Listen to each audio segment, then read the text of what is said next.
सुपर-30 के संस्थापक आनंद कुमार के बारे में पूरी दुनिया जानती है कि वो गरीब बच्चों को फ्री में कोचिंग देकर इंजीनियरिंग और मेडिकल की तैयारी करवाते हैं।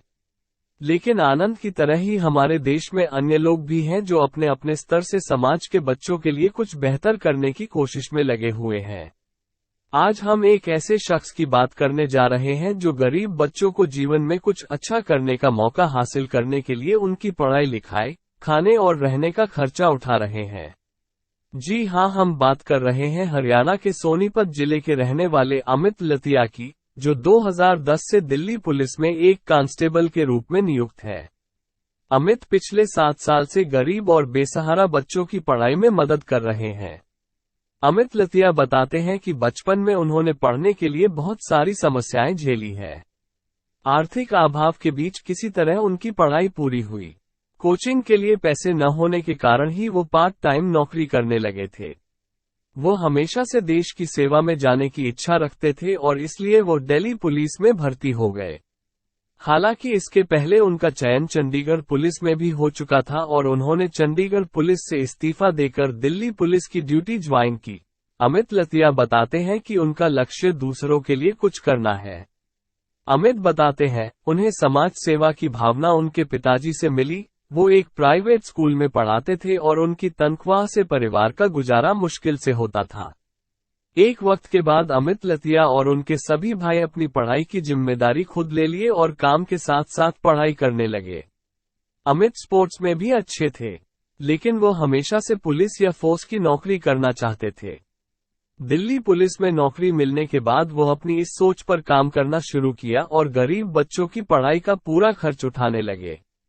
अमित लतिया बताते हैं, जब ये बात उन्होंने अपने घर पर बताई तो उनकी मां नाराज हुई थी। वहीं उनके पिता ने उनका समर्थन किया और उनका हौसला बढ़ाया। इस तरह मिली प्रेरणा। अमित बताते हैं कि एक बार वो सोनीपत में रिक्शे पर बैठकर जा रहे थे।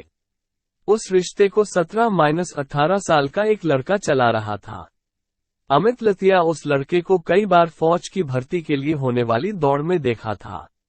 जब वो उससे बातचीत किए तब पता चला वो 12वीं तक पढ़ा है, लेकिन घर के आर्थिक हालात अच्छे न होने से रिक्शा चलाने के लिए मजबूर है। लेकिन वो पढ़ाई करना चाहता है। तो उस लड़के को देखकर अमित लतिया को लगा कि उन्हें इसके लिए कुछ करना चाहिए। उस रिक्शा चलाने वाले लड़के का नाम विनय था। आज अमित लतिया के प्रयासों की बदौलत है वो रिक्शा चलाने वाला लड़का विनय हरियाणा पुलिस में भर्ती हो गया है। विनय के अलावा 2 बच्चे अरुण और संजीत, जिनके सर से माँ बाप का साया उठ गया था और उनके रिश्तेदार उनकी पढ़ाई की जिम्मेदारी नहीं उठा रहे थे, तो विनय ने ही उनको पढ़ाना शुरू किया। इस तरह से अमित लतिया का सफर 3 बच्चों के साथ शुरू हुआ, धीरे धीरे बढ़ता रहा। विनय लगभग 30 बच्चों के लिए खाने, रहने और पढ़ने का इंतजाम किए। समय बीतने के साथ ज्यादा लोग अमित से जुड़ गए। आज अमित लतिया 100 से भी ज्यादा बच्चों की जिम्मेदारी अपने ऊपर ले लिए हैं।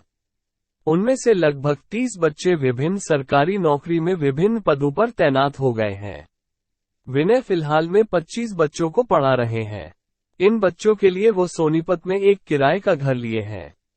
अमित लतिया बताते हैं, इन बच्चों की पढ़ाई में ही उनकी पूरी सैलरी खर्च हो जाती है। अगर दिन में ड्यूटी होती है तो वह रात में बच्चों को पढ़ाते हैं और अगर रात में ड्यूटी होती है तो दिन में बच्चों को पढ़ाते हैं। इसके अलावा फिजिकल टेस्ट के लिए वो बच्चों की तैयारी भी करवाते हैं। इसके लिए हर दिन 1 घंटा एक्सरसाइज करवाते हैं।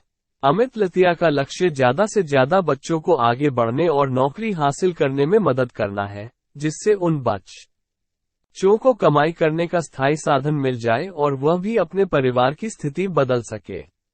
आसान नहीं था सफर, पत्नी ने दिया साथ। अमित बताते हैं कि उनके राह में कई चुनौतियां आई। प्राइवेट कोचिंग वाले उनके इस काम पर ऐतराज किए। एक साथ इतने बच्चों को रखने पर भी अमित लतिया के ऊपर पर कई तरह के आरोप लगाए गए, जिसकी वजह से कई बार उन्हें घर भी बदलना पड़ा। लेकिन उन्होंने अपनी फ्री की कोचिंग बंद नहीं की। अमित लतिया के इस नेक काम में उनकी पत्नी ने भी उनका पूरा साथ दिया। अमित अपनी पत्नी मंजू को आगे बढ़ने के लिए प्रेरित किया और मास्टर और बीएड करवाया। उसके बाद शिक्षा विभाग में नौकरी करने के लिए प्रोत्साहित किया। आज उनकी पत्नी हरियाणा शिक्षा विभाग में अधिकारी हैं और अपने पति का पूरा सहयोग कर रही हैं। अमित की मदद से पढ़ाकर हरियाणा पुलिस में तैनात कांस्टेबल विनय बताते हैं, मेरी मुलाकात जब अमित भाई साहब से हुई तब मैं उन्हें अपने घर की आर्थिक स्थिति के बारे में बताया था। तब उन्होंने मेरी पढ़ाई की पूरी जिम्मेदारी ली, साथ ही मेरे अन्य जरूरतों में भी मदद की, जैसे कॉपी, किताब, जूते, कपड़े, खाना, रहना, सब कुछ अमित भाई ने किया। पढ़ाई के अलावा फिजिकल तैयारी का भी वो पूरा ध्यान रखते थे। कई बार उन्हें अपने घर वालों की नाराजगी भी झेलनी पड़ी और कई महीने तक घर से बाहर भी रहना पड़ा क्योंकि उनके घर वाले उनके इस काम का विरोध कर रहे थे। लेकिन विनय भाई साहब ने कभी भी हम सब का साथ नहीं छोड़ा और उन्हीं की बदौलत आज मैं इस मुकाम पर पहुंच पाया हूं। विनय की तरह कोई और बच्चे हैं जो अमित लतिया को अपना मसीहा मानते हैं और आज अच्छी जगह नियुक्ति पा चुके हैं।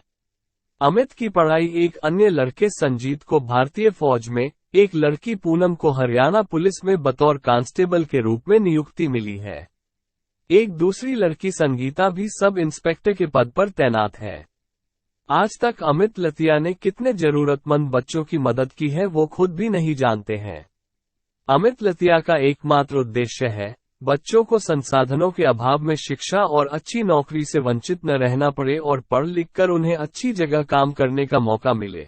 प्रेरणा, अमित से प्रेरणा लेकर हम सब भी अपने अपने स्तर से समाज के लोगों की मदद कर सकते हैं। अगर आपको वीडियो अच्छा लगा तो वीडियो को लाइक करें और वीडियो को शेयर करें और चैनल को सब्सक्राइब भी कर दें और ऐसे ही हमारे नए नए वीडियो देखने के लिए बेल आइकन को जरूर दबाएं।